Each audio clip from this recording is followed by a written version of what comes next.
사실 신앙생활이라고 하는 건 뭘까 이런 생각해 봤는데, 하나님께 주의를 잘 기울이는 것이 신앙생활이라. attention. 하나님께서 우리에게 수없이 말씀을 걸어오고 또 많은 깨달음을 주시고 은혜를 주시는데 우리가 주의를 집중하지 않는다는 말이죠. 이게 산만하고 마음이 흐트러지고 헷갈리고 여러 가지 많은 복잡한 것들이 우리 마음속에 가득 차기 때문에 하나님 주시는 말씀을 깨닫지도 못하고 또 은혜를 받아들이지도 못하고, 또 하나님께서 우리에게 말씀을 걸어오실 때 그 말씀을 외면할 때가 얼마나 많습니까? 모세가 나이 80세 되었을 때 어느 날 양떼를 이끌고 호렙산에 가지 않았습니까?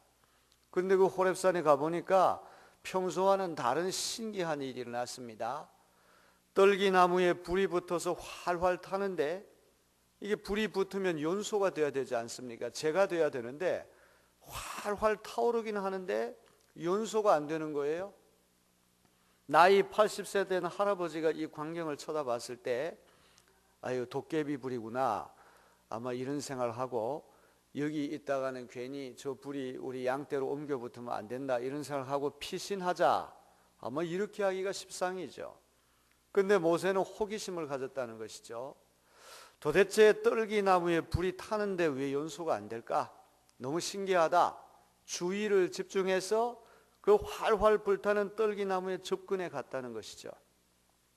이렇게 주의를 집중했을 때 하나님께서 모세에게 출애굽의 소명을 주신 줄로 믿습니다.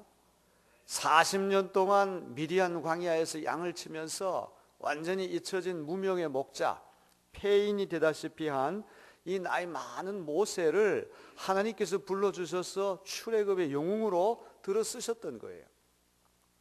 만일 모세가 주의를 집중하지 아니하고 산만한 마음을 가지고 여기 있다가는 큰일 나겠다 피신했다고 한다면 하나님의 음성을 듣지 못했을 것입니다. 여러분들, 많은 사람이 은혜 받는 것도 중요하지만 한 사람이 중요한 줄로 믿습니다. 여기 적은 숫자가 모였다고 할지라도 한 사람이 하나님 말씀을 잘 깨닫고 은혜 받고 심령의 변화가 일어나면 그 한 사람의 변화로 인해서 교회도 변화가 되고 가정도 변화되고 사회도 변화되고 나라도 변화되는 놀라운 역사가 일어나게 될 것입니다. 그런 이유로 여러분들 이 자리에 잘 나오신 줄로 믿습니다. 우리가 천국에 가면 두 가지를 할 수 없다고 그러죠. 뭐 두 가지만 못하겠습니까? 못하는 게 너무나 많겠지만 아주 대표적으로 두 가지를 못하는데, 첫째는 뭘 못하느냐? 죄를 못 짓는다는 것이죠. 천국에 가면 우리 상태가 천사와 같이 신령한 영적인 상태가 되기 때문에 이제 천국에 가면 죄를 지을래야 죄를 지을 수 없는 그런 존재로 변화가 됩니다. 두 번째는 전도로 하고 싶어도 전도로 할 수가 없어요. 천국에는 다 예수 믿어서 전도 받은 사람들은 오기 때문에 거기 가서는 전도하고 싶어도 전도를 못해요. 그러면 천국에 가면 뭘 합니까? 천국에 가면 세 가지를 하는데, 사랑하고 안식하고 찬양하고, 사랑하고 안식하고 찬양하고. 따라합시다. 사랑하고 안식하고 찬양하고. 천국에 가면 세 가지 한다. 첫째는 뭘 해요? 사랑하는 것. 거기 가면 오직 사랑만이 있기 때문에 성도들 간의 뜨거운 사랑, 무차별적인 사랑, 이기심을 완전히 버린 이타적인 사랑, 그런 사랑만이 있는 것이 천국인 줄로 믿습니다. 두 번째는 뭘 합니까? 안식을 하는 거예요. 10계명 중에 하나님께서 안식일을 잘 지키라 이런 계명을 주셨잖아요. 그런데 하나님께서 10가지 계명 중에서 하나님이 친히 몸소 본을 보여주신 유일한 계명이 안식일 계명입니다. 아멘. 왜냐하면 하나님께서 우주 만물을 창조하실 때 엿새 동안 열심히 창조하시고 제7일 안식일에 쉬셨다는 것이죠. 하나님께서도 창조하실 때 엿새 동안 일하시고 하루를 쉬셨거든요. 그래서 안식일의 계명은 10가지 계명 중에서 유일하게 하나님께서 몸소 본을 보여주신 계명이라 이 말이. 이스라엘 백성들은 이 10계명을 비롯해서 613가지나 되는 계명을 지키려고 무진장 애를 썼습니다. 특별히 주후 70년경에 예루살렘 제2성전이 로마의 티토 장군이라는 사람이 들어와 가지고 돌 하나 남김없이 완전히 무너졌어요. 예루살렘 성전이 무너지면서 이스라엘 민족의 국혼, 나라의 혼도 같이 무너졌습니다. 이때부터 성전 중심의 신앙생활이 아니라 유대인 남자 10명 이상만 모이면 시나고그라고 해서 회당을 만들었어요. 그리고 나라가 망하니까 이스라엘 민족이 전 세계로 흩어졌습니다. 이 사람들을 디아스포라 이렇게 말합니다. 따라합시다. 디아스포라. 디아스포라라고 하는 말의 뜻은 scattered people, 흩어져 사는 민족 이런 뜻입니다. 유랑민족이 되었다는 것이죠. 이렇게 해서 유대민족은 장장 2000년 동안 나라 없이 전 세계를 떠돌이 생활하면서 유랑민족으로 살게 되었어요. 그런 이스라엘 민족이 2000년 만에 다시금 팔레스타인 땅에 들어가 가지고 이스라엘 나라를 되찾고 또 이스라엘 국가를 되찾았습니다. 우리나라는 36년 동안 일제강점기에 일제에게 이 나라를 빼앗긴 다음에 언어도 잃어버리고 국가 정신도 다 잃어버리고 까딱 잘못하면 완전 일제에 완전히 나라가 완전히 사라질 뻔했잖아요. 36년밖에 안 됐는데. 근데 유대민족은 2000년 동안이나 떠돌이 민족으로 어떤 영토도 없이 국가도 없이 전 세계 흩어져 사는 민족이 되었는데 어떻게 유대민족이라는 정체성을 유지할 수가 있었는가? 비결이 도대체 어디에 있느냐? 비결은 안식일을 지키는 데 있었다는 것이죠. 어떤 나라 어떤 지역에 가든지 유대민족은 무조건 토요일만 되면 안식일을 지켰다는 거예요. 그래서 나온 유명한 말이 있습니다. 유대민족이 안식일을 지킨 것이 아니라 안식일이 유대민족을 지켜주었다. 할렐루야. 아주 중요한 말입니다. 우리가 천국에 가면 안식합니다. 안식이라고 하는 것하고 휴식이라는 건 달라요. 휴식은 그냥 몸만 쉬는 거지만 안식은 우리가 주님의 은혜 안에서 영적으로 평안한 가운데 쉬는 게 안식입니다. 아멘. 휴식은 그냥 일을 중단하고 육체적인 일을 중단하고 그냥 몸만 편하는 것이지만 안식이란 이 말 속에는 영적인 평안함이 깃들어 있는 것이죠. 오늘 여러분들이 안식일을 잘 지킬 수 있는 여러분 되기를 바랍니다. 주일 성소를 잘 할 수 있게 되기를 바랍니다. 거룩한 주일에는 아무리 바쁘고 아무리 중요한 일이 있다고 할지라도 반드시 주님 앞에 나와서 이 날은 나의 날이 아니고 주님의 날이다. 그래서 주일이 아니겠습니까? 그 시간을 거룩하게 잘 지키면 여러분 진실한 크리스찬으로 계속해서 역사 속에 남게 되는 그런 놀라운 일이 일어나게 될 줄로 믿습니다. 천국에 가면 첫째는 뭐 한다고 그랬어요? 사랑하고, 두 번째는 안식하고, 세 번째는 뭐 한다고 그랬어요? 찬양하고. 하나님을 온 피조물들이 목소리를 모아가지고 하나님을 찬양하는 거예요. 자, 이렇게 천국에 가면 전도하지 못하고 죄 짓는 걸 못하는데 이제 우리가 지상생활에서 뭘 잘해야 되느냐? 예배 드리는 훈련을 잘해야 할 줄로 믿습니다. 제가 목회를 해보니까 우리 신앙생활에 성공하는 비결은 어디에 있느냐? 예배 생활에 성공해야 됩니다. 예배 드리는 것에 기쁨이 있고 예배 드릴 때 살아계신 하나님을 만나고 예배 드릴 때 즐겁고 예배 이 교회에 나오는 이 발걸음이 너무나 가볍고 즐거운 발걸음 돼야 돼요. 예배 생활을 잘하는 이는 천국에 가서 고생하지 않습니다. 우리가 천국에 들어가기 전에 이 지상에서 생활은 예배 훈련 잘하는 것, 순례자의 길을 걷는 건데 순례자의 길은 다른 생활이 아니라 예배 생활이다. 예배 드리는 훈련을 잘한 사람은 천국에 가서 고생을 안 합니다. 여기 지상에서 예배 훈련이 잘 안 되는 이는 천국에 가서 고생을 많이 할 거예요. 그래서 우리는 예배 드리는 일에 만전을 기해야 되고 예배 드리는 일에 우리의 모든 것을 바쳐야 하고 드려야 할 줄로 믿습니다. 그런데 예배를 보러 간다는 말이 맞습니까? 예배를 드리러 간다는 말이 맞습니까? 예배를 드리러 간다는 말이 맞아요. 예배 보러 간다는 말은 표현이 잘못된 겁니다. 자, 그래서 키엘 케고르라고 하는 덴마크의 철학자는 예배에는 두 가지 예배가 있다. 첫째는 관객 예배가 있고 두 번째는 배우 예배가 있다고 그랬어요. 관객 예배는 어떤 것이냐? 여러분들 다 구경꾼이 돼가지고 관객이 돼가지고 예배를 구경하러 오는 거예요. 주일날 설교하시는 담임 목사님은 주인공이고, 기도하시는 장로님은 조연이고, 또 노래하는 찬양대 성가대는 엑스트라다. 그리고 여러분들은 그 예배를 즐기는 관객이다. 이 예배 보러 가는 것이죠. 예배 보러 간다는 표현은 잘못된 것입니다. 그런데 이 키엘케고르가 관객 예배라고 하는 건 잘못된 것이다. 우리의 예배는 배우 예배가 돼야 된다. 우리는 모두 다 주인공이 돼야 된다. 한 사람 한 사람이 하나님 앞에 다 주인공이 돼가지고 우리 예배를 지켜보시고 우리 예배의 진정한 대상이 되시는 유일한 관객, 유일한 청중이 되시는 하나님만 기쁘게 하는 그런 예배가 돼야 된다. 아멘. 아멘을 크게 해주세요. 어떤 분이 그래요. 우리 현대교회는 아주 현대적인 교회이기 때문에 함부로 아멘을 잘 안 한다 그래요.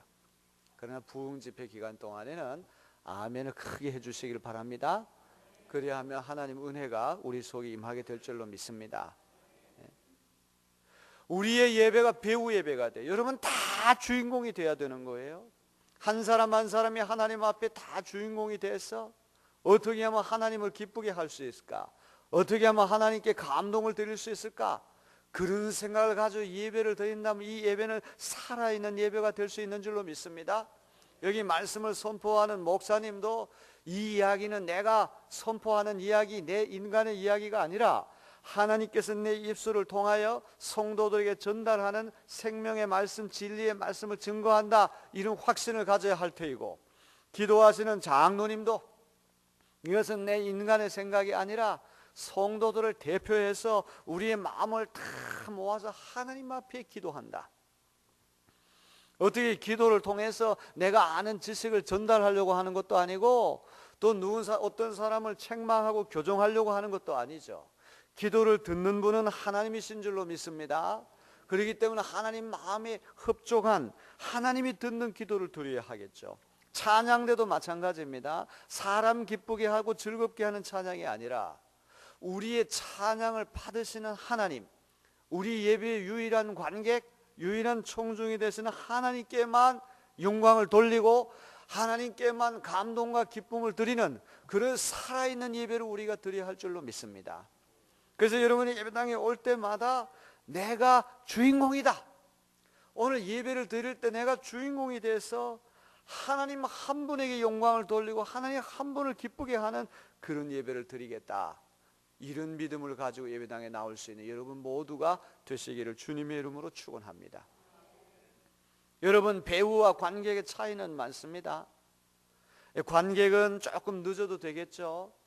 여기 공연 시간에 11시라고 그러면 관객은 조금 한 10분 정도 늦어도 괜찮지만 배우는 미리 와야 됩니다. 미리 와서 준비해야 됩니다. 여러분, 정말 하나님 앞에 주연 배우라고 한다면 예배 시간에 늦는 법이 없어야 하겠습니다. 11시 예배 드릴 때 11시 10분에 나타나는 사람은 시간을 1시간 연장해서 12시 예배를 드리면 또 12시 10분에 나타납니다. 코리안 타임이라고 그래가지고 그것이 하나의 버릇이 되었기 때문에 그런 것이거든요. on time이라는 말 영어로 있잖아요. on time, 딱 제 시간에 정해진 시간 혹은 10분 전에 5분 전에 미리 와서 기도함으로 하나님 은혜를 간구하는 이에게 하나님께서 크신 은혜를 주실 줄로 믿습니다. 또 관객은 좀 재미가 없고 지루하면 꼬박꼬박 좋을 수도 있어요. 세상에서 가장 무거운 게 뭔지 아시죠? 눈꺼풀이 제일 무겁다고 그러잖아요. 장비란 소수가 수백 킬로그램 되는 엽기도 잘 들 수 있지만 자기 눈꺼풀은 못 들잖아요. 이 조는 현상은 생리적인 현상이기 때문에 우리가 참 저항하기 어렵습니다. 관객은 지루하거나 재미가 없으면 꼬박꼬박 좋을 수도 있지만 여기 무대에 와서 연기하는 배우가 그게 조는 그런 드라마가 아닌데, 조는 배역이 아닌데 꼬박꼬박 졸면 큰일 나는 것이죠. 하나님 말씀을 들을 때는 정신을 집중하고 잘 경청해서 듣는 우리가 돼야 합니다.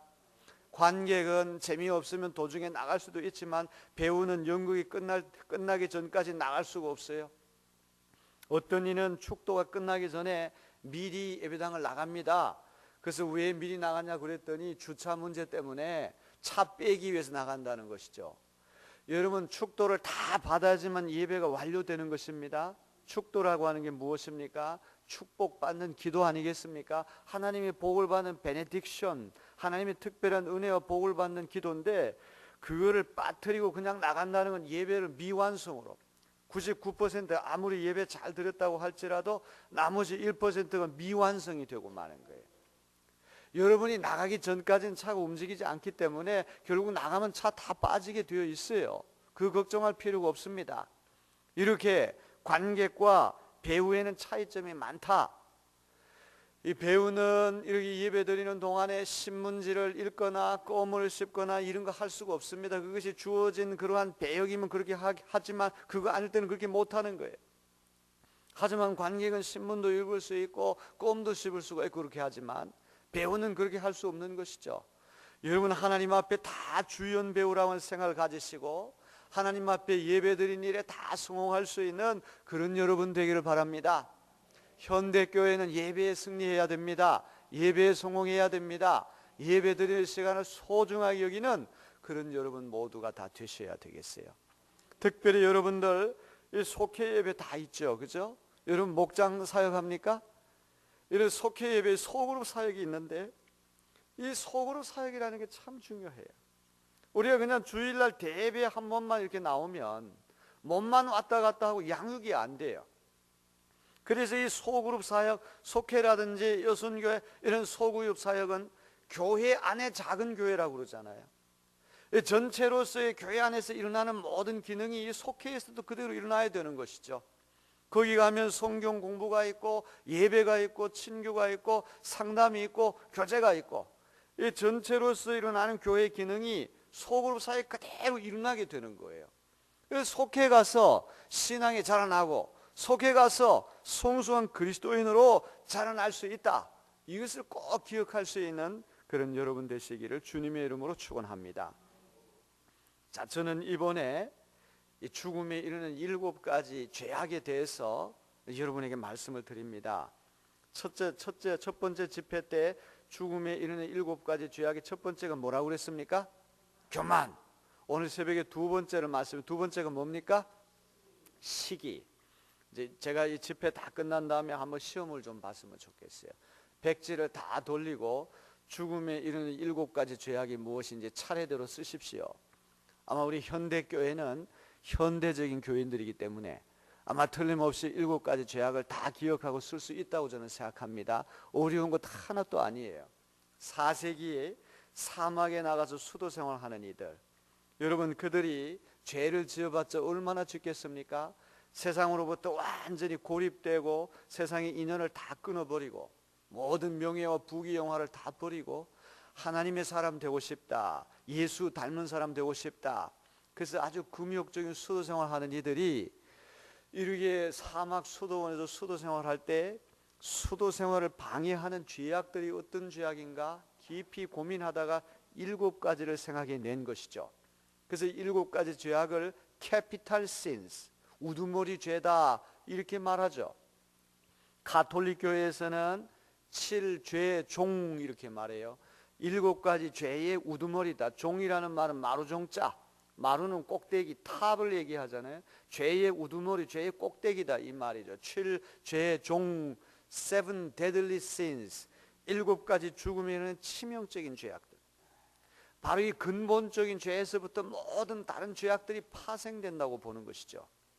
첫째로 이 교만이라고 하는 죄악은 너무나 근본적인 죄악이기 때문에 아담과 하와가 에덴 동산에서 하나님처럼 높아지려고 하는 교만 때문에 에덴 동산에 추방당하고 타락하게 된 거 아니겠습니까?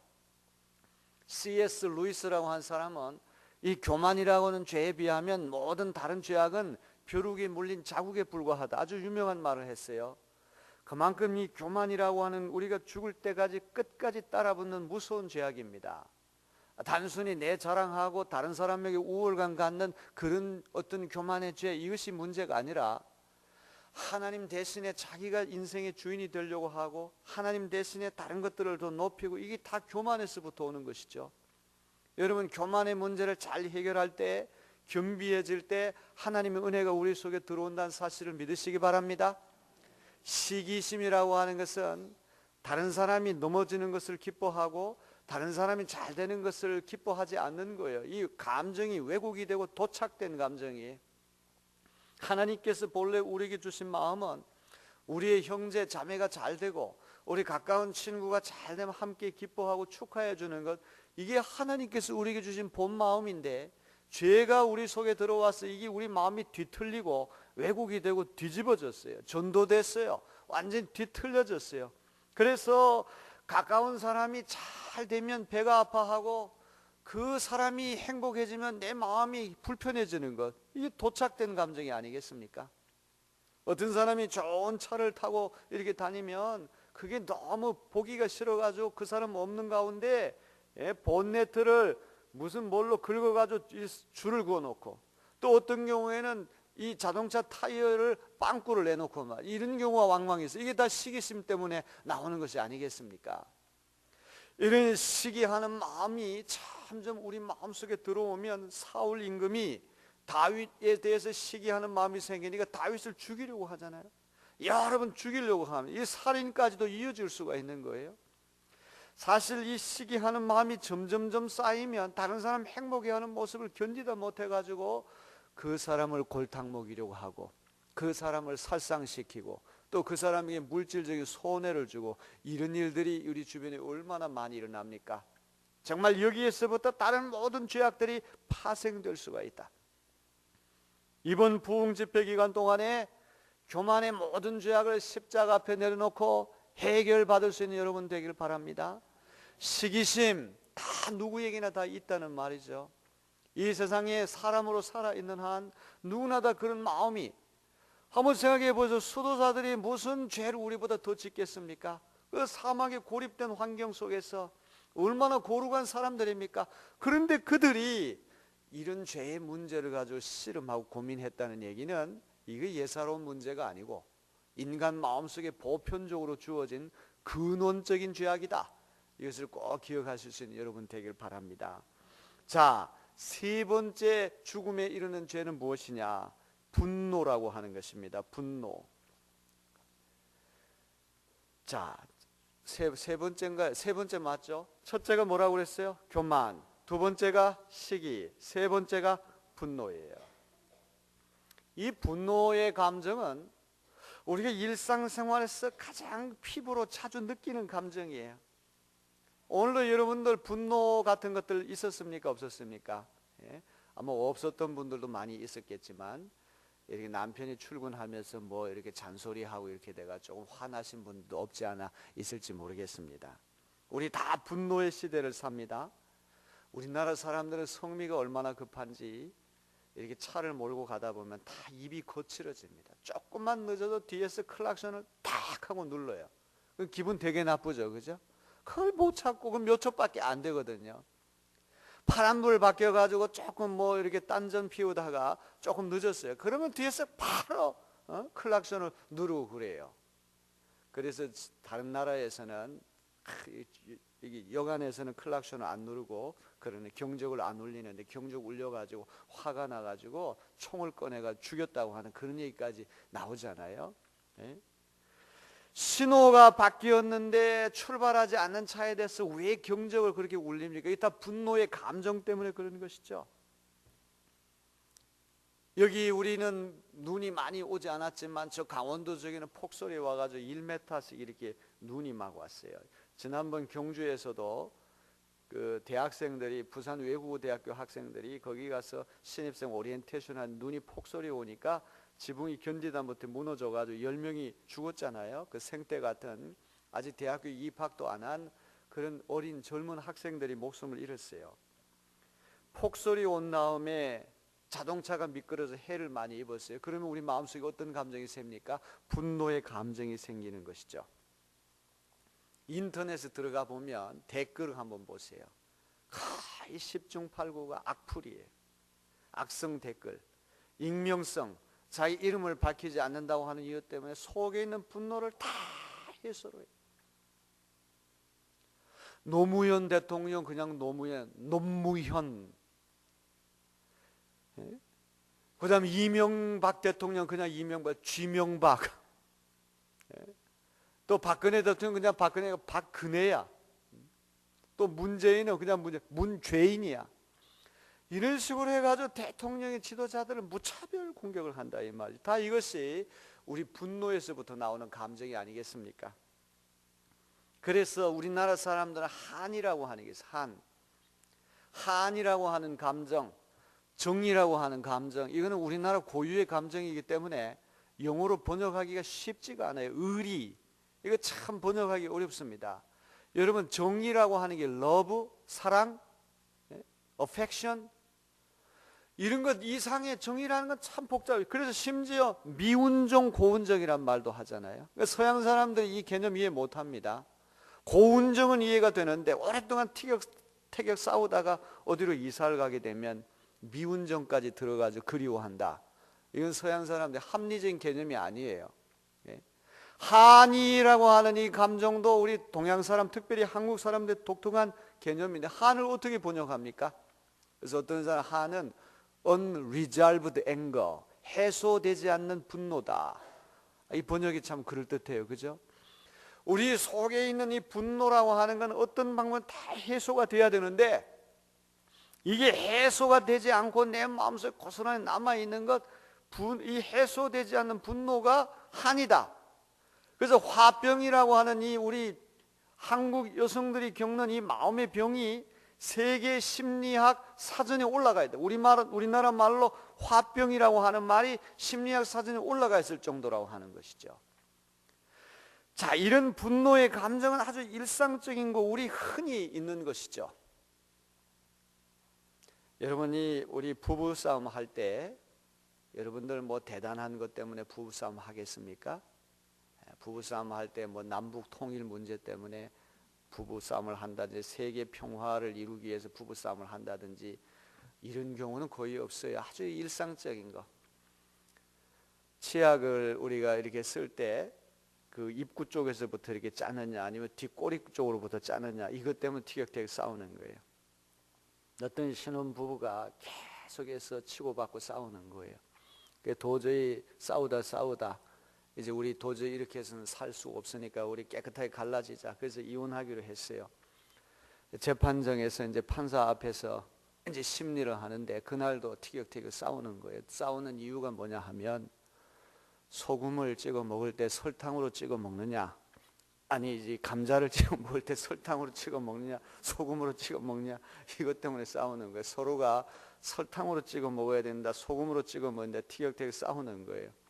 그러면서 판사님을 이렇게 쳐다보면서 남편은 감자 먹을 때 소금으로 찍어 먹어야 옳지 않냐고 그러고, 부인은 설탕으로 찍어 먹어야 옳지 않냐고 판사한테 판결을 내려달라는 거예요. 판사님이 몰주미 쳐다보면서, 그래요? 우리 집에서는 감자 먹을 때 고추장에 찍어 먹는데요, 그랬다는 거예요. 사실 우리가 이 남자하고 여자는 차이점이 많기 때문에 우리가 싸움 박전을 하는 것이 뭐 대단한 문제 때문에 싸우는 게 아니에요. 여성들은 이 쇼핑몰에 가가지고 쇼핑을 하게 될 때 3시간 반 정도 이 쇼핑하는데 시간이 걸린다는 거죠. 남자는 7분이면 된다는 거예요. 제가 신문 칼럼을 읽어봤더니 어떤 남성이 제일 고역이 아내 따라가지고 백화점에 물건 사러 가는 게 제일 고역이다. 이 뾰족 구두를 신고 굉장히 불편할 때는 하루 종일 돌아다니도 피곤기를 못 느끼고 눈이 반짝반짝 초롱초롱 빛이 난다는 거예요. 우리 남자들은 이렇게 옷 같은 거 이렇게 몇 번 이렇게 입어보고 그러면 미안해서라도 그냥 사고 마는데, 그냥 자기 옷인 그냥 몇 번이나 이렇게 입어보고는 그냥 가는 거예요. 톡톡 만져보고 말이죠. 그래서 이 남성과 여성의 차이가 어디서 오느냐? 옛날 원시 시대 때 남성은 사냥을 주로 했다는 것이죠. 사냥이라고 하는 게 단시간 내에 몇 분 안에 순식간에 제압을 해서 그 목표물을 노획을 해야 되거든요. 그러니까 빨리 해야 되는 것이죠. 근데 여성은 몸이 약하다 보니까 이 나무 저 나무를 돌아다니면서 열매를 채집하는 걸 했다는 것이죠. 그래서 이 나무 저 나무로 옮겨 다니면서 피곤도 모르고 손으로 따기 때문에 이 촉감을 통해 가지고 열매를 얻다 보니까, 이것이 쇼핑할 때도 그런 차이가 있다, 이런 얘기를 하더라고요. 여러분 그럴듯합니까? 네. 우리가 부부간에도 이와 같은 분노, 이런 것들이 많이 생길 수가 있어요. 어떤 가족이 63빌딩에서 떨어졌는데 이 63 빌딩에 떨어졌는데 일가족이 다 떨어졌는데 한 사람도 안 다쳤다는 거예요. 그게 너무 이상하잖아요. 63 빌딩 그 높은 데서 떨어졌으면 누구 하나 다쳐야 마땅한데 그 왜 안 다쳤냐 그랬더니 남편은 제비족이기 때문에 안 다쳤어요. 아내는 왜 안 다쳤습니까? 바람둥이기 때문에 안 다쳤어요. 누나는 왜 안 다쳤어요? 날라리기 때문에. 그러면 형은 왜 안 다쳤냐? 형은 비행 청소년이기 때문에. 막내도 같이 떨어지는데 안 다쳤어요. 막내는 왜 안 다쳤는지 아세요? 아직 덜 떨어졌어. 이제 이 가정이 이 어떤 폭력적인 분노 같은 것들이 우리 속에 다 있어가지고 가정이 깨지고 가정이 많이 사나워지고 우습게 될 때가 너무나 많아요. 이왕 재미있는 얘기 나와서 재미있는 얘기를 좀 더 해야 되겠어요. 서울역에 가면 노숙자들이 많이 있습니다. 노숙자들이 20대부터 80대까지 이렇게 세대별로 이렇게 와 있는데 당신 왜 이렇게 노숙자가 됐습니까? 서로 한번 이유를 돌아가면서 얘기합시다 그랬대요. 그랬더니 20대 남자는 집에서 아내에게 반찬 투정을 하다가 쫓겨났다고 그러더래요. 30대 당신은 왜 여기 왔습니까? 그랬더니 밥이 좀 질다고 투덜대다가 나가라 그래서 또 쫓겨났다는 거예요. 40대 당신은 왜 노숙자가 됐습니까? 그랬더니 아내가 외출을 하고 돌아왔는데 어디 다녀오셨느냐고 여쭈어봤다고. 감히 그런 걸 물으면 안 되거든요. 그래서 또 나가라 그래서 나왔다는 거예요.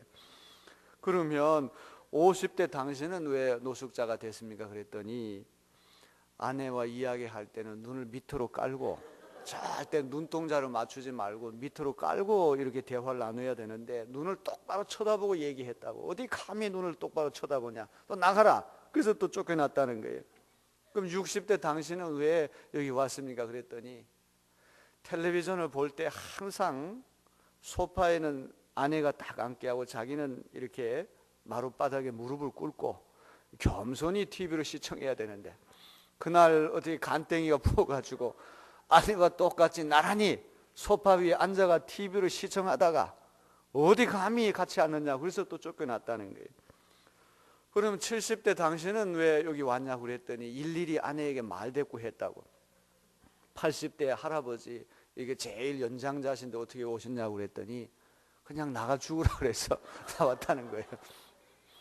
여러분 우리가 인생을 살다 보면 이 분노라고 하는 거, 이 가정에서 사실 일상생활 속에서 일어나는 것이거든요. 이 앵거라고 하는 거는 이 마음의 상처에서부터 나오는 것인데 멀리 가서 다른 사람에게 상처받는 경우도 있겠지만 대부분은 어린 시절에 아버지로부터 학대당하고 엄마로부터 학대당하고 이렇게 부당한 대우를 받았을 때 그것이 내 마음속에 응어리져서 이것이 앵거가 되는, 이 분노가 되는 것이죠. 여러분 이 분노는 생각보다 아주 심한 결과를 가져올 수 있어요. 폭탄이 터지는 것처럼 처참한 파편과 잔해를 남길 수가 있습니다. 원수를 만들 수 있습니다. 이 가슴 속에 차곡차곡 쌓인 분노는 언젠가 터지기 마련이에요. 칼을 휘두르는 것처럼 상대방이 해를 입힐 수가 있어요. 또 일단 한번 터뜨린 분노라고 하는 것은 회복하는데 막대한 시간이 듭니다. 막대한 비용이 들 수가 있어요.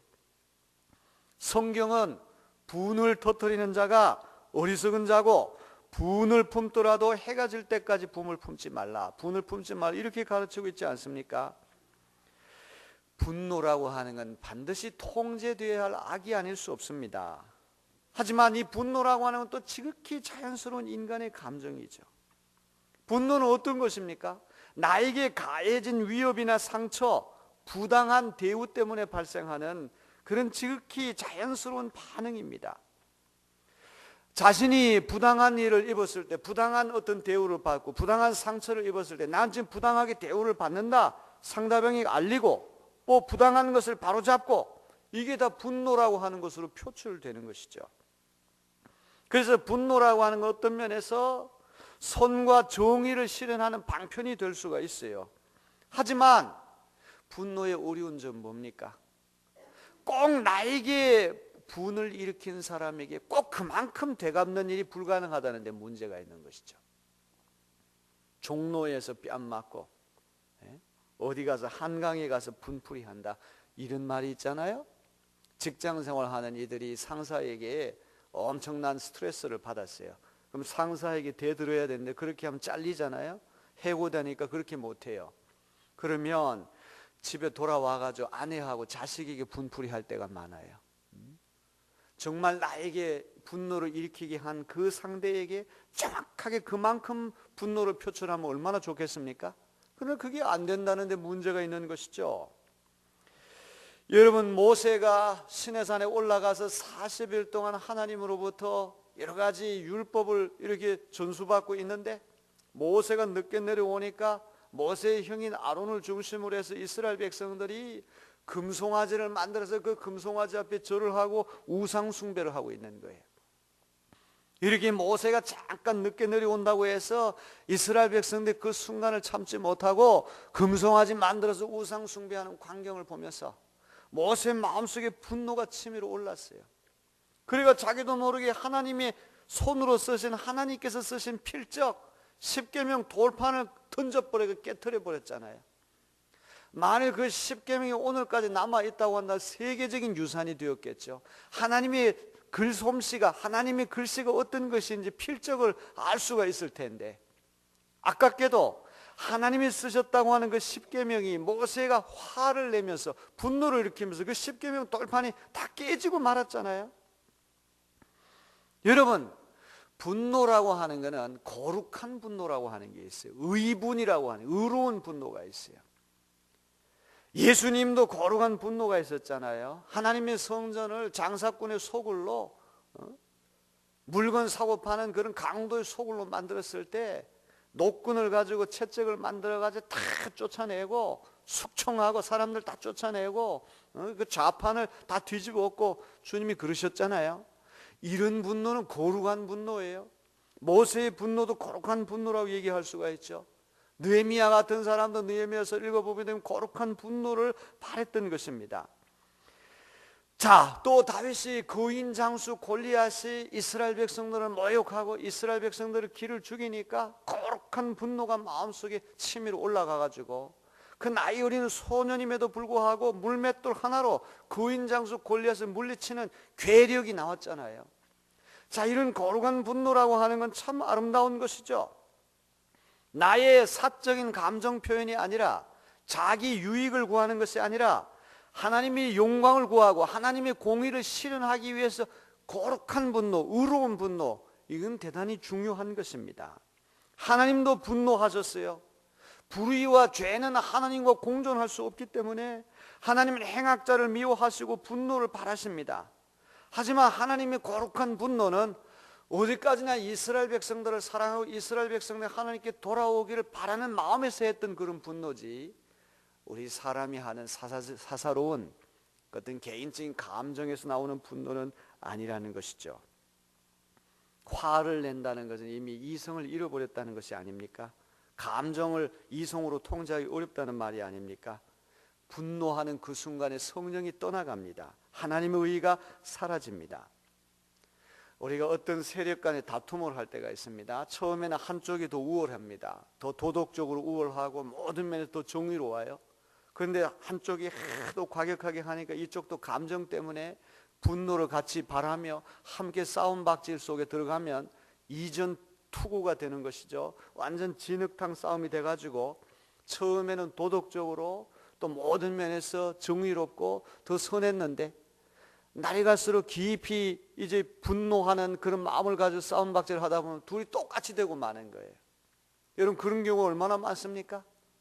그래서 정말 이 분노야말로 우리가 잘 통제하고 잘 해소해야 할 우리 인간의 근원적인 죄악이다. 이 사망의 수도사들이 7가지 죽음에 이르는 죄악들을 얘기할 첫째가 교만이고, 두 번째가 시기심이고, 세 번째가 뭐예요? 이 분노라고 하는 죄라 이 말이죠. 오늘 이 아침에 이 분노의 죄를 하나님 앞에 내려놓고 다 해결받는 우리 모두가 되어야 하겠습니다. 분노는 뭡니까? 복수하려고 하는 내 마음이죠. 내가 고통받는 만큼 나도 되갚겠다, 이런 생각이에요. 제가 지난 주일이면 언젠가요? 그저께네요. 그저께 제가 설교할 때 예수께서 마태복음 5장에서 말씀하신 원수 사랑에 대한 말씀을 제가 설교했습니다. 예수님께서 오른밤 치면 왼밤 돌려대라. 속옷 달라 그러면 겉옷 주라. 오리 가자 그러면 심리까지 가주라. 비보복, 무저항, 절대 보복하지 말고 저항하지 말라. 이 사랑의 원리를 우리 가르쳐 주셨잖아요. 소극적으로 비보복, 무저항의 원리 이것만 가르치신 것이 아니라 바로 그 다음 말씀에 원수를 사랑하라고 그래요. 적극적으로 원수까지도 사랑하라. 여러분, 나에게 큰 물질적인 해를 끼치고 또 마음에 큰 상처를 주고 또 나를 부당하게 그렇게 대우한 사람을 이 원수를 용서하고 사랑한다는 거의 불가능한 일이죠. 왜 우리 크리스찬들은 왜 원수를 사랑해야 됩니까? 예수님께 주신 이 말씀 우리가 잘 읽어보면 기독교인과 비기독교인이 갈라지는 분수령이 원수 사랑이 있는 거예요. 정말 우리가 진정한 크리스찬이면 원수를 사랑하느냐 안 사랑하느냐 여기에 크리스찬의 정체성이 달려있는 것을 믿으시기 바랍니다. 하나님의 뜻이기 때문이죠. 하나님 원하시기 때문이죠. 하지만 더 중요한 것은 하나님의 성품이 그런 분이다. 원수를 사랑하라 그 말씀한 다음에 바로 뭐라고 되어 있습니까? 우리가 믿는 하나님은 햇빛과 단비를 선인에게만 내려주시는 것이 아니라 악인에게도 주신다. 우리는 우리 괴롭히는 원수에게 햇빛 안 줍니다. 단비 안 줍니다. 근데 우리 하나님의 성품은 햇빛과 단비를 악인에게도 주신다는 거죠. 선인에게만 주시는 게 아니에요. 크리스찬에게 주시는 게 아니에요. 이슬람교 믿고 불교 믿고 우상 숭배하고 공산주의 아주 악독한 사람들에게도 하나님은 햇빛과 단비를 주시는 거예요. 하나님의 성품이 그런 성품이기 때문에 예수 믿고 하나님의 자녀가 된 우리는 부전자전이라고 우리 하나님 아버지의 성품을 닮아야 되지 않겠습니까? 우리 예수 믿는 삶의 궁극적인 목표가 뭡니까? 하나님의 자녀로서 아버지 하나님의 성품을 닮아가는 것이 우리 궁극적인 목표가 아니겠습니까? 하나님의 성품이 햇빛과 단비를 선인에게만 주시는 것이 아니라 악인에게도 골고루 주시는 무차별적인 사랑의 하나님이라고 한다면 그 하나님의 자녀인 우리도 하나님의 성품을 그대로 빼닮아 부전자전으로 하나님의 성품 그대로 빼닮아 원수를 무차별적으로 사랑해야 된다. 이 얘기가 되는 것이죠. 아멘. 하나님의 성품이 그렇기 때문에 우리도 따라서 그렇게 해야 된다는 것이죠. 너무나 중요한 것입니다. 그래서 제가 첫째 날 저녁에 그런 얘기를 신앙생활이라는 건 뭐냐? 시선을 바꾸고 시각을 바꾸고 관점을 바꾸는 것이다. 예수를 10년, 20년, 30년 믿어서도 여전히 내 인간적인 육의 눈으로 재단하고 육의 눈으로 어떤 판단하는 것이 아니라 예수님이라면 어떻게 하셨을까? 예수님이라면 어떤 눈으로 보셨을까? 하나님은 어떤 마음으로 이 사람을 대할까? 이 사람이 나에게는 철천지 원수고 내가 반드시 보복해야 할 원수 중에 원수라고 할지라도 하나님께서는 그 사람도 나만큼이나 사랑하시는 자녀인 것을 우리는 기억해야 됩니다. 내 눈으로 볼 때는 원수일지 모르지만 하나님의 눈으로 볼 때는 그 사람도 나만큼이나 소중한 하나님의 자녀라는 것이죠. 믿습니까? 그래서 우리 크리스찬들은 시각을 자꾸만 바꿔야 되는, 시각이 점점 성숙한 시각, 우리의 시선이 예수 그리스도의 따뜻한 시선으로 점점 바뀌고 변화되는 것, 이것이 신앙생활의 특징인 것을 믿으시는 여러분 되길 바랍니다. 여러분, 우리가 일생 동안 신앙생활을 했다고 하지만 예수님의 눈으로, 예수님의 마음으로, 하나님의 눈으로, 하나님 마음으로 세상을 보지 못하고 사람 보지 못한다면 우리 신앙생활 헛한 것과 마찬가지. 여러분이 원수를 미워하고 보복하려고 하는 마음이 생길 때마다 이 사람이 내게는 원수일지 모르지만 하나님에게는 나만큼이나 소중한 하나님의 자녀다, 이런 생각을 해서 시각을 바로잡으면 우리는 그를 미워할 수 없게 되는 것이죠. 우리가 소치에서 올림픽 경기가 있었을 때도 막 우리가 뭐 이렇게 금메달 따면은 심판이 잘했다고 그러고 말이죠. 이제 사실 김연아 선수하고 이 대결한 러시아 선수 내가 볼 때는 금메달 딸 만한 그런 실력은 아닌 것 같아요. 뭐 갈라쇼인가 뭐 하는 거 보니까 막 넘어지고 어처구니가 없는데 정말 홈그라운드의 텃세가 분명히 드러났어요. 뭔가 좀 석연치가 않아요. 그러니까 뭐 우리나라 사람들이 뭐 180만 명인가 서명을 해가지고 다시 재심해야 된다 막 그랬어요. 근데 만약 우리나라에서 조금 홈그라운드 이점 때문에 우리도 조금 실수했는데 우리가 금메달 따면 뭐라 그럽니까? 야, 심판 참 잘했다고. 아주 공정하고 세계에서 제일 가는 심판 왔다. 우리도 그럴 거 아닙니까? 항상 손이 안으로, 팔이 안으로 굳기 마련이에요. 여러분, 전쟁할 때 우리나라 꼭 이기게 하고 적군은 완전히 다 죽게 해달라, 우리 그렇게 기도하잖아요. 그런데 하나님의 눈으로 그걸 우리가 본다면 적군도 하나님의 사랑받는 자녀입니다. 아멘. 그런 마음을 가질 수만 있다면 우리가 얼마나 좋겠습니까? 근데 사람이 그게 아니란 말. 전부 다 내 편 남의 편을 가리고, 무조건 내 편은 내 어떤 서클 안에 들어오면 다 무조건 정당화되고, 내 바깥에 있으면 다 아니란 말이죠. 이제 이런 것들을 우리가 개선해 나가자. 우리 그리스도인만큼은 나의 시선, 나의 눈, 나의 시각, 나의 관점이 아닌 예수의 시선, 예수의 눈, 이걸로 세상을 보자. 다른 사람 보자. 시각을 바꾸는 게 신앙이다. 믿으시기 바랍니다. 아멘. 너무 중요한 것이죠. 여러분, 우리 눈이라고 하는 게 세 가지 눈이 있잖아요. 첫째는 육안이라는 게 있어요. 육안이라고 하는 것은 다 육적인 눈이에요. 여러분, 다 눈이 있으니까 여러분 앞에 제가 서 있는 거 다 보이죠? 두 번째는 시만이 있어요. 시만은 마음의 눈입니다. 지성의 눈입니다. 교양의 눈입니다. 아는 만큼 보인다는 말을 하잖아요. 경주 불국사를 갔는데 이 고고학적 지식이 있는 사람은 그거 이렇게 돌 같은 것도 예사로운 돌이 아니라, 야, 이게 어떻게 되게 다 압니다. 그러니까 깊이가 있어요. 그걸 음미할 수가 있어요. 그러나 그걸 잘 모르는 사람은 이건 뭐 그냥 굴러다니는 돌. 너무 재미있는 게 충청북도 중원군에 가면 고구려가 세운 비석이 있습니다. 고구려가 충청북도 충주까지 내려와가지고 비석을 세웠다. 이 중원이라고 하는 말은 말 그대로 대한민국의 딱 가운데다. 신라 고구려 백제가 계속 차지하려 싸움했던 곳 아닙니까? 그게 국보거든요. 고구려가 세운 비석이 국보인데 수백 년 동안 그게 보물인 걸 모르고 아낙네들이 거기에다 빨래를 했어요. 가을이 되면 추수를 타작을 했어요. 그 고고학적인 지식이 없는 사람 국보를 몰라보고 말이죠. 거기에 빨래를 하고 말이죠. 우리나라에서 제일 비싼 그림이 박수근 화백이 그림 빨래터에서 빨래하는 여자, 45억이라고 그래요.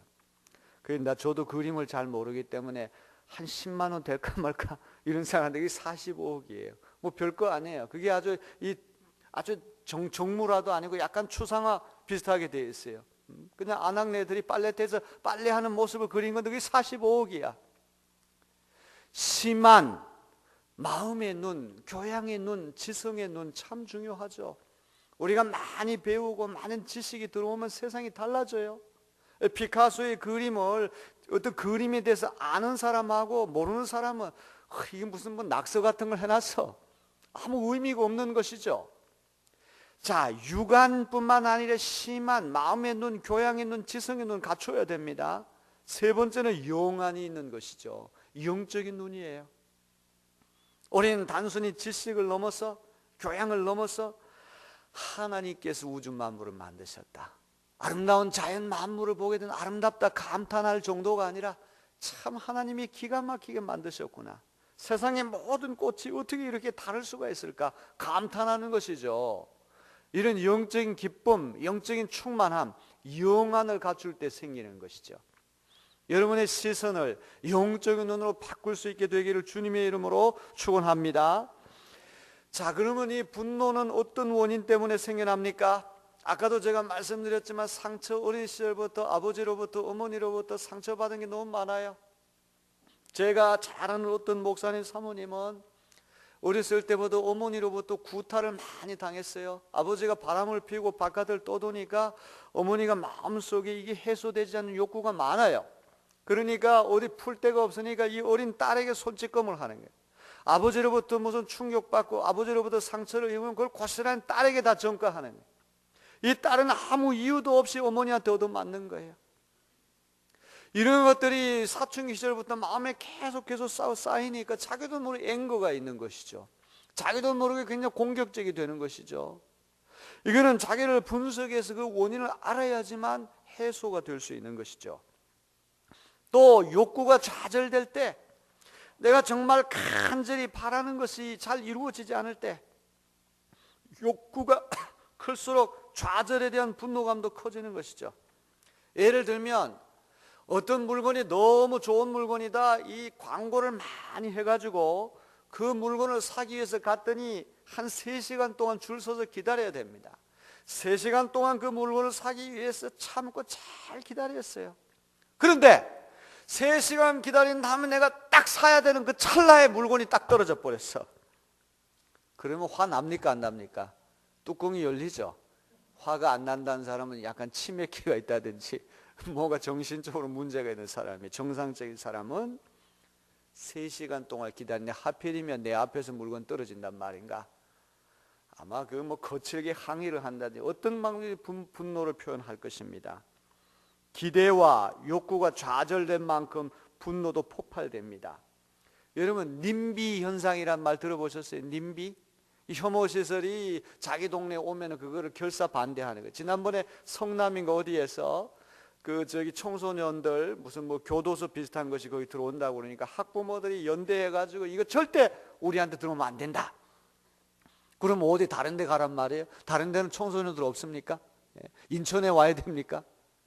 자, 이거 굉장히 이기적인 거예요. 님비라고 하는 말은 not in my backyard, NIMBY, 님비라고 하는 말, not in my backyard. 우리 집 뒷마당은 안 된다, 이런 말. 다른 데는 되죠. 우리 집 뒷마당은 안 된다. 자기 지역 내에 무슨 납골당을 만든다든지 뭐 교도소가 들어온다든지 뭐 장애인 시설 들어온다든지 이러면 집단적으로 반대하는 현상이에요. 쓰레기 하치장이 우리 마을에 들어오면 집단적으로 반대하는 것이죠. 자, 자신과 주변에 조금이라도 손해가 끼친다 그러면 집단적인 분노를 분출하고 반대하는 현상이죠. 또 우리가 왜 분노를 일으킵니까? 교만하기 때문에 분노를 일으키는 거예요. 교만한 사람일수록 자신의 생각이 받아들이지 않을 때 자존심이 상하고 큰 모독감을 느끼기 쉽다는 것이죠. 더 쉽게 화를 내고 더 안갚음을 하고 싶습니다. 교만한 사람은 항상 내 생각이 옳고 또 내 권위와 견해가 더 앞선다, 이런 생각을 하기 때문에 자기 권위가 조금이라도 이렇게 좌절되고 자기 의견이 조금이라도 받아들이지 않으면 그 교만한 마음 때문에 분노를 더 쉽게 표출할 수 있다는 것이죠. 여러분, 분노는 왜 문제가 됩니까? 파괴적이기 때문에 문제가 되는 것이죠. 미국의 버지니아 공과대학에서 조승이라고 하는 우리 한국 학생이 총기를 난사해가지고 많은 사람들이 죽었습니다. 해병대 같은 데서 가끔 총기 난사 사고가 일어납니다. 마음속에 이 분노가 어떤 방법으로 해소돼야 되는데 계속해서 응어리가 져서 차곡차곡 쌓이다 보면 임계점, 더 이상 견뎌낼 수 없는 임계점에 다다르니까 그게 그런 식으로 파괴적으로 완전히 판단력을 잃어버리고 극단적인 사태가 일어나는 것이죠. 분노라고 하는 것이 언어폭력으로 나타날 수 있는, 이 언어폭력은 상대방의 인격을 굉장히 이제 무시하는 그런 어처구니 없는 일이 일어날 수 있어요. 여러분, 신창원이라고 한 탈옥수가 왜 그와 같이 그런 탈옥수가 되었습니까? 수녀님에게 이런 상처를 고백했다는 것이죠. 초등학교 때 신창원이가 집안이 너무 가난해가지고 육성회비를 제대로 내지를 못했습니다. 어느 날 담임 선생님이 육성회비를 제초하다가 화를 냈습니다. 너 같은 놈은 학교에 다닐 필요가 없어. 그 한마디가 비수가 되어서 세상에 대해서 분노를 키우는 씨앗이 되었다고 하는 것이죠. 무엇보다도 분노는 하나님의 의를 이룰 수가 없는 것이죠. 여러분, 이제 마지막 결론을 여러분에게 말씀드립니다. 첫째는 교만의 죄, 두 번째는 시기의 죄, 세 번째는 분노의 죄를 우리가 살펴보고 있는데, 이 분노도 반드시 우리가 극복해야 할 죄고 해결해야 할 죄인 줄로 믿습니다. 주님이 십자가 앞에 내려놓고 이 분노를 극복하고 해결해야지만 우리는 참된 하나님의 자녀가 될 수가 있어요. 이 7가지 근본적인 죄악에서부터 다른 모든 자질구레한 사소한 죄악들이 다 파생하기 때문에 정말 이 죄악 7가지만 잘 붙들면 다른 죄악들을 사전에 막을 수가 있는, 예방할 수 있는 좋은 효과가 있는 거예요. 생각해보니까 교만하기 때문에 다른 모든 죄악들이 다 나오는 것이죠. 시기심 때문에 다른 사람들 미워하고, 시기심 때문에 어떤 공동체가 분열되고, 시기심 때문에 살인까지 가는 경우가 왕왕 있지 않습니까? 또 이 분노 때문에, 걷잡을 수 없는 어떤 이 분노의 폭발 때문에 엄청난 사태가 일어날 수가 있는 것이죠. 이거 다 죄에 의해서 생겨나는 것입니다. 우리 마음의 죄로 인해서 이와 같이 생겨나는 것이죠. 에베소서 4장 26절에 보니까 분을 내어도 죄를 짓지 말며 해가 지도록 분을 품지 말라 그랬습니다. 오늘 이 말씀 마음에 잘 새기시길 바랍니다. 분을 내어도 죄를 짓지 말며 해가 지도록 분을 품지 말라. 아멘. 이 말씀을 마음에 잘 새기기, 말씀대로 살아가는 여러분 되시기를 주님의 이름으로 기원합니다. 자, 그러면 분노를 어떻게 이길 수가 있느냐? 첫째는 원수 갚는 일이 하나님께 있다. 우리가 이런 믿음이 우리에게 있어야만 할 것입니다. 로마서 12장 19절에 보니까 친히 원수를 갚지 말고 하나님이 진노하심에 맡기라.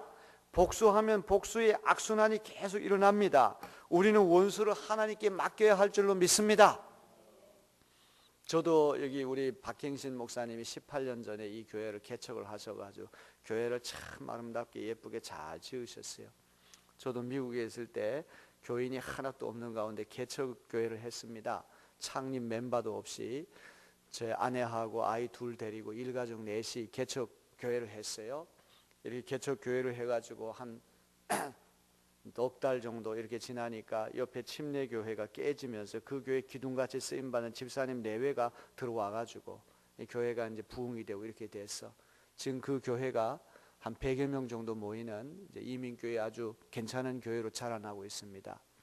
그런데 제가 개척했을 때 우리 교회에 들어왔던 그 권사님, 지금 권사님 되시는 남재우 권사님, 이길자 권사님, 이 남재우 권사님 태권도가 7단입니다. 태권도 사범으로 미국에 이민을 간 분인데 이분이 아주 믿음이 너무 좋다 보니까 도나스 샵을 해요. 도나스 샵이라고 하는 거는 다른 사람 다 이렇게 잠자야 될 때 새벽 1시쯤 일어나가지고 도나스는 신선한 걸 만들어야 되기 때문에 베이커라고 그러죠. 그걸 다 일일이 만들어가지고 새벽 장사 5시부터 이제 아침에 도나스를 파는 거예요. 그런데다가 주일날도 이제 일을 해야 되고 주일 성수를 온전히 못하니까 좀 주일 성수 잘할 수 있는 잡을 좀 갖고 싶다. 주일 성수 잘할 수 있는 사업을 좀 해야 되겠다. 그래서 아트 USA라고 이 표구 가게 있지 않습니까? 이 그림 이런 뭐 프레임 같은 거 이런 거 파는 표구 가게가 어떤 한국인이 그걸 운영하는데 그걸 내놓았어요. 가보니까 가는 날마다 잘 되는 거예요. 그래서 저걸 사면은 나는 주일 성수 잘할 수 있겠다. 그래서 그 겉모습만 보고는 덜렁 계약을 해서 샀어요. 그래서 사고 나서 보니까 사기를 당하는 거예요. 그게 다 망하고 그 주변이 다 이게 공동화가 돼가 사람들 안 오는 지역인데 이 권사님 내외가 너무 순전히 그걸 사고 말았어요. 그러니까 그거를 꼭 그 이제 잘 되는 시점만 오라고 그래가지고 그걸 보여주고는 잘 되니까 사게 했던 것이죠.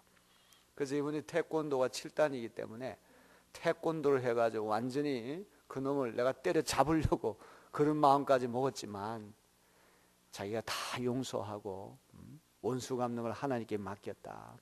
그런 고백을 저에게 하더라고요.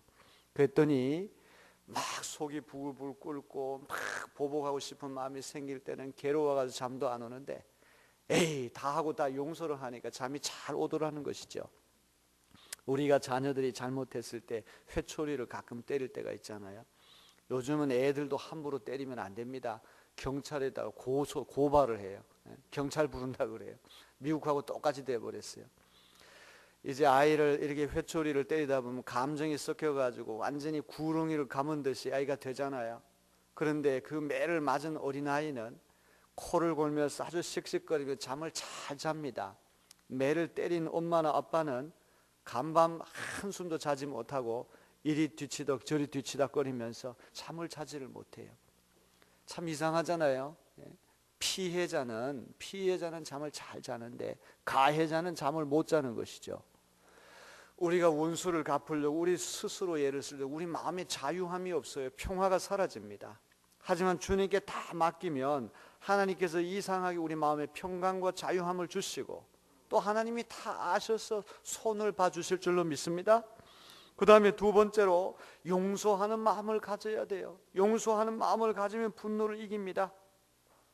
창세기 33장에 보면 야곱이가 외삼촌 라반의 집에 가가지고 이제 아내들과 자식들을 다 거느리고 금이 환향을 하는데 형이 에서가 장자권을 뺏겼다고 하는 이 분노, 이것들을 버리지 못하고 말이죠, 군사 400명을 이끌고 이 야곱을 죽이겠다고 오는 거 아닙니까?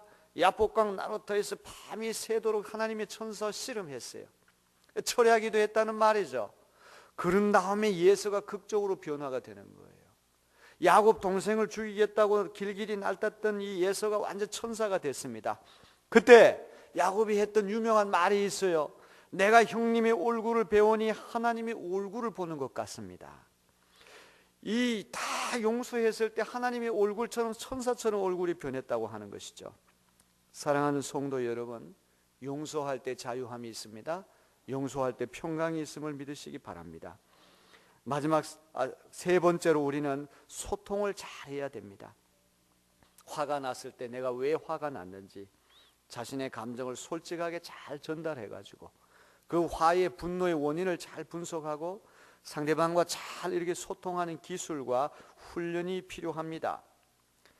어떤 사람 회의하다가 우리나라는 이 회의 문화가 잘 성숙이 안 돼가지고 막 공격적인 언어를 하고 막 감정적인 얘기를 할 때가 있어요. 어떤 사람 회의하다가 화가 나는 순간에는 잠깐 자리를 피해가지고 바깥에 나가서 화를 다 이렇게 해소하고 가라앉히고 다시 들어와서 이제 사회 보는 그런 분도 있어요. 또 화가 날 때 마음속에서 하나 둘 셋 넷 10가지 세라. 10가지 세도 분노가 사그라들면 100가지 세라. 그러면 자기도 모르게 분노가 주저앉는다는 것이죠. 자, 마지막 네 번째로 우리는 분노를 생산적인 에너지로 전환시켜야 돼요. 제가 미국에 있을 때 우리 아들 녀석이 아주 어렸을 때 태권도를 배우러 다녔습니다. 태권도 이렇게 배우다 보면 이제 겨루기를 하잖아요. 두 아이씩 이렇게 서로 겨루기를 합니다. 그 어떠한 아이는 너무 소심하고 또 소극적에서 계속 얻어맞기만 해요. 그럼 미국 엄마들이 그걸 보면서 화가 나잖아요. 우리 아이는 계속 피해 다니고 쫓겨다니고 얻어맞기만 해요. 그러면 계속 뭐라, get angry, get angry. 화를 좀 내라. 얻어맞지만 말고 너도 화 좀 내고 덤비라 이 말이에요. get angry. 여러분, 분노하는 사람에게는 엄청난 결단력, 추진력이 있어서 이 물꼬를 긍정적인 방향으로만 우리가 틀면은 다른 사람보다 더 많은 창조적인 일을 할 수가 있어요. 이 마틴 루터라고 하는 사람은 아버지하고 사이가 안 좋았다고 그래요. 아버지로부터 입은 어떤 상처, 이 분노가 마음속에 깔려 있어가지고 이 아버지에 대한 어떤 상처, 분노가 거룩한 분노로 생산적인 것으로 바뀌었어요. 그러니까 이 가톨릭 교회 타락한 것을 보면서 그 에너지가 폭발해가지고 종교개혁이 완료가 됐다는 것이죠. 분노라고 하는 게 나쁜 것만은 아닙니다. 그것이 방향을 잘 잡고 거룩한 분노로 성화가 되기만 하면 놀라운 역사가 일어날 수가 있어요. 오늘 우리에게 다 마음에 분노가 다 있습니다. 오늘도 분노가 우리에게 생길 수 있을 것입니다. 그때마다 여러분 마음을 잘 다스리고 이게 다 죄의 문제다, 하나님 앞에 다 가지고 가셔서 해결받는 여러분 되시기를 주님의 이름으로 기원합니다.